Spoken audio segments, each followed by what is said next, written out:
اس لیے جامعہ ملیہ اسلامیہ میں ہی ملازمت کر لی اور درجات ابتدائی سوم تا ثانوی چہار کے لیے استاد مقرر ہوئے۔ 1946 تا 1948 اسی عہدے پر فائز رہے۔ اس کے بعد آپ مدراس چلے آئے اور YMCA college of physical education سے جسمانی تربیت کی ٹریننگ لی۔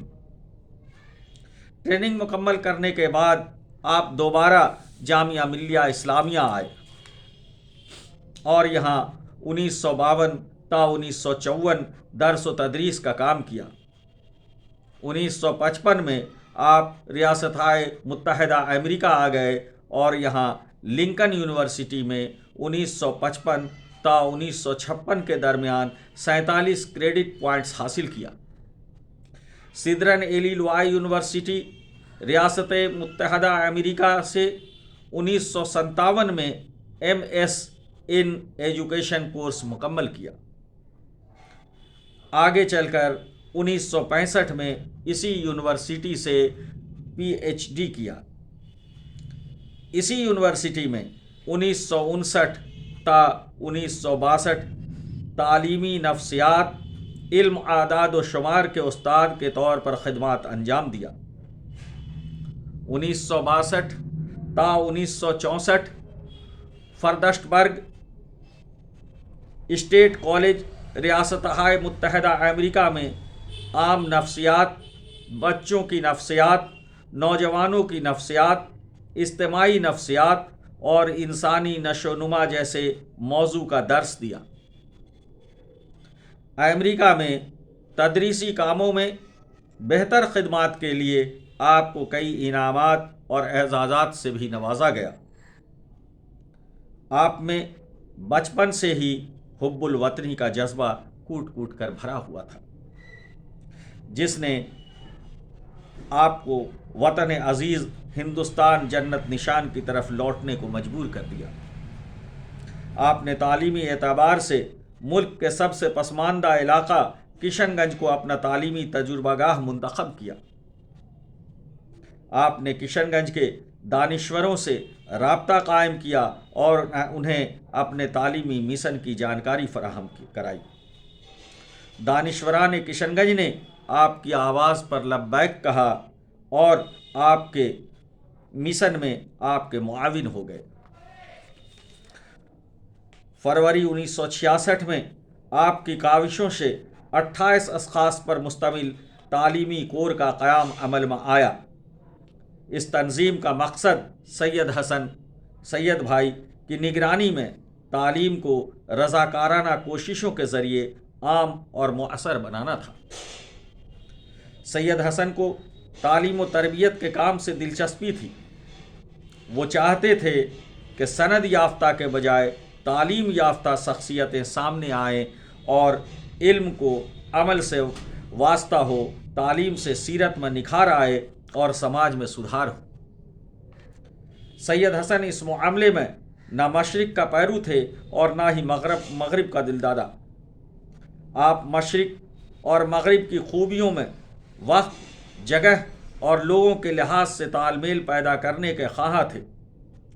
جامعہ ملیہ اسلامیہ دہلی میں اور ریاستہائے متحدہ امریکہ میں درس و تدریس کا کام کر چکے تھے اور تعلیم تربیت کے کاموں میں آزادانہ طور پر لگنا چاہتے تھے۔ ایسے کاموں کے لیے ایک تنظیم کی ضرورت تھی، چنانچہ تعلیمی مشن کور کے نام سے تعلیمی سوسائٹی بنائی گئی۔ آپ ملک میں تعلیم کو جلد سے جلد گھر گھر پہنچانا چاہتے تھے اور ساتھ ہی ساتھ اس کے معیار کو اونچا بھی کرنا چاہتے تھے۔ آپ کا ماننا تھا کہ اس راہ میں صرف حکومت کی کوششیں کافی نہیں ہیں، حکومت کی کوششوں کے ساتھ ساتھ دوسرے افراد اور جماعتوں کو بھی رضاکارانہ طور پر سرگرم ہونے کی ضرورت ہے۔ ان کا یہ ماننا تھا کہ ہر اچھے شہری کو تعلیم کے پھیلانے اور اس کا انتظام کرنے کو اپنا فرض سمجھنا چاہیے، کیونکہ ہم اپنے ملک میں طرح طرح کے سدھار لانا چاہتے ہیں اور یہ سدھار تعلیم کے بل بوتے پر جلد اور آسانی سے لائی جا سکتی ہے۔ آپ کی تعلیمی کاوشوں کو اس وقت کے نائب صدر ہند نے بھی خط لکھ کر سراہا۔ آپ کی کوششوں سے 14 اکتوبر 1966 کو تعلیمی مشن کور نے چھوٹے بچے اور بچیوں کے لیے ایک نمونے کا اسکول کشن گنج میں کھولنے کا فیصلہ لیا۔ پنڈت جواہر لال نہرو کے قومی خدمات اور بچوں کے دن کو بچوں کے اسکول سے جو نسبت ہو سکتی ہے اس کی رعایت سے تعلیمی سن کو اس نیک فیصلے کو عملی شکل 14 نومبر 1966 کو دی گئی۔ اس کی رعایت سے تعلیمی مشن کور اس نیک فیصلے کو عملی شکل 14 نومبر 1966 کو دی گئی۔ انسان اسکول کے نام سے ایک اسکول کی بنیاد پڑی۔ نیشنل اسکول کشن گنج کے احاطے میں ایک جھونپڑی ڈال کر انسان اسکول کی داغ و بیگ ڈالی گئی۔ پھر چند دنوں بعد 50 روپے ماہانے کرائے پر جھالاباسا کو حاصل کیا گیا اور اسکول کو وہاں لے گئے۔ اس وقت اسکول میں صرف مقامی طلباء ہی زیر تعلیم لیے جا رہے تھے۔ بڑی مشکل سے ان کی تعداد 36 اور اساتذہ اکرام کی تعداد 3 تک پہنچ پائی۔ طالب علموں میں 19 طلباء اور 17 طالبات تھیں۔ بہرحال 1967 میں بورڈ کا قیام عمل میں لایا گیا اور بورڈنگ کا قیام میں لایا گیا اور بیرونی طلباء و طالبات کے داخلے کی شروعات کی گئی۔ جب تعداد میں خاطر خواہ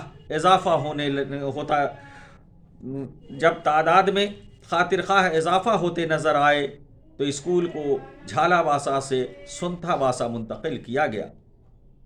پھر اس مرد مجاہد نے ترقی کی سمت ایک قدم اور بڑھایا اور ستمبر 1968 میں کشن گنج کے کچھ لوگوں کے مخلصانہ تعاون سے اسکول کے لیے 4.5 بیگھہ زمین کی خریداری کی اور بڑے جوش و ولولے، امنگ اور ترنگ کے ساتھ 1973 میں بورڈنگ کو اس سرزمین پر لا دیا اور 1974 میں اسکول کو بھی یہیں منتقل کر دیا۔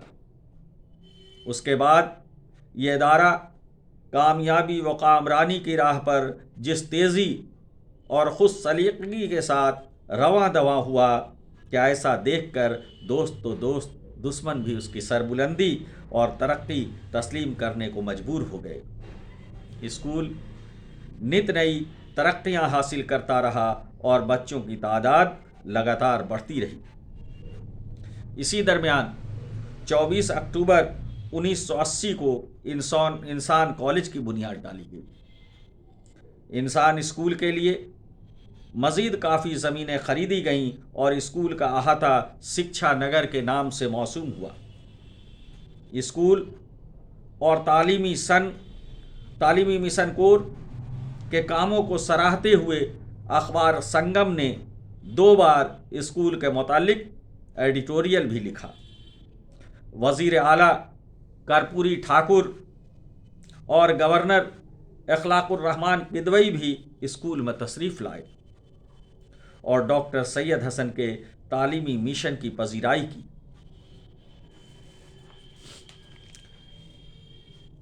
اس اسکول کے طلباء و طالبات نے 1974 میں پہلی بار میٹرک کا امتحان دیا، جس میں 100% کامیابی حاصل ہوئی۔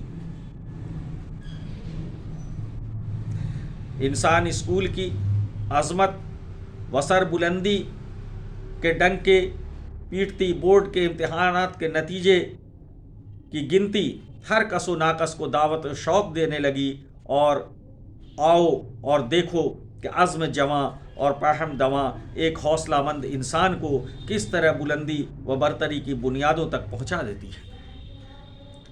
لیکن تاریخ کے اوراق اس بات کے گواہ ہیں کہ کچھ کر گزرنے کی تمنائیں دلوں میں کیے، صحیح پہم میں لگے ہمدردان قوم و ملت اور غمگساران دین و ایمان پر کچھ نہ کرنے والوں کی تنقیدی بوچھاریں روز اول سے ہوتی رہی چلی آ رہی ہے۔ چنانچہ سید حسن کے ساتھ بھی ایسا ہوا، مگر وہ کسی کی پرواہ کیے بغیر اپنے مشن کی جانب رواں دواں رہے۔ کئی بار اسکول کے بڑھتے قدم کو روکنے کی کوشش کی گئی، اسکول کی جھونپڑیوں کو آگ کے حوالے کیا گیا، لیکن یہ انسان ہے جس کے فولادی ارادوں کے بلند و بانگ حوصلوں کو بڑے سے بڑا طوفان بھی متزلزل نہیں کر سکا۔ ہر چند کا تغیر زمانہ اور درمیان میں کچھ معاونین و مددگار کی کم عقلی نے راہ میں روڑے اٹکائے اور رکاوٹیں بھی ڈالی، مگر فولادی چٹانوں سے بھی لڑنے اور حوصلہ رکھنے والے مرد خدا کے قدم ذرا بھی نہیں ڈگمگائے اور اس کی پیش رفت جاری رہی۔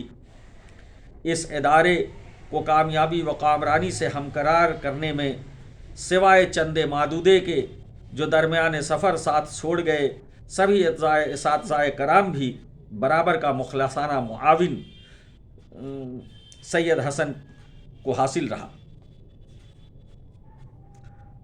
2016 میں یہ اسکول گولڈن جوبلی منانے جا رہا، چونکہ سید بھائی کی وفات گولڈن جوبلی سے پہلے ہوئی تھی، اور یہ مراسلہ بھی میں نے 7 فروری 2016 کو میرا یہ مراسلہ شائع ہوا تھا، اور اسی سال گولڈن جوبلی ہونے کی بات تھی، منائی جا رہی تھی، اس لیے یہ ہے، چونکہ یہ پہلے کا ہے اس لیے اس اعتبار سے لکھا گیا ہے۔ 2016 میں یہ اسکول گولڈن جوبلی منانے جا رہا ہے۔ افسوس، صد افسوس کہ ادارے کے روح رواں سید حسن ہم سب سے رخصت ہو چکے ہیں۔ 25 جنوری کی صبح 3 بجے سید حسن ہم سب کو چھوڑ کر ہمیشہ کے لیے اپنے مالک حقیقی کے پاس جا چکے ہیں۔ سید حسن بھائی نے جو مشن شروع کیا تھا اور جو خواب دیکھا تھا، اس میں بہت حد تک کامیاب بھی ہوئے ہیں، لیکن ان کے خواب کا کچھ حصہ اب بھی ادھورا ہے۔ سید بھائی کے فرزند رضا سید حفیظ اور صفا سید حفیظ بھائی سید بھائی کے مشن کو آگے بڑھانے کی تگ و دو میں لگے ہیں۔ انسان اسکول کے قدیم طلباء و طالبات کا بھی سید بھائی سے روحانی لگاؤ رہا ہے، اور سبھی سید بھائی کی موت پر غمگین ہے۔ مجھے بھی انسان اسکول سے تعلیم حاصل کرنے کا فخر ہے اور سید بھائی سے قربت بھی رہی ہے۔ اب ہم سبھی کی یہی خواہش ہے کہ ہم سب مل کر سید بھائی کے ادھورے خوابوں کو پورا کرنے کی کوشش کریں اور ان کے خواب کی تعبیر کو معتبر کر دیں کہ یہی ان کے حق میں ہم سب کے خراج عقیدت ہوگی۔ بقول محترم اعجاز صدیقی مرحوم، خواب ٹوٹے ہیں نہ ٹوٹیں گے کبھی ہم نفسو، خواب تو روکش تعبیر ہوا کرتے ہیں، خواب جس نے تمہیں بخشے ہیں اسے پہچانو، قصر خوابوں ہی سے تعبیر ہوا کرتے ہیں، اس کی تقلید کرو، اس کی تعظیم کرو، اس کی تائید کرو، اس کی تقریب کرو، جس نے خوابوں کے جزیرے میں ہمیں چھوڑا ہے، ایک بڑے صبر سکن وقت پر منہ موڑا ہے۔ شکریہ، اللہ حافظ۔ اللہ ہمارے روحانی استاد جناب سید حسن صاحب کو جنت الفردوس میں اعلیٰ سے اعلیٰ مقام عطا کرے، اور ان کے فیض میں، ان کے طفیل سے میرے علم میں برکت عطا کرے۔ شکریہ، اللہ حافظ۔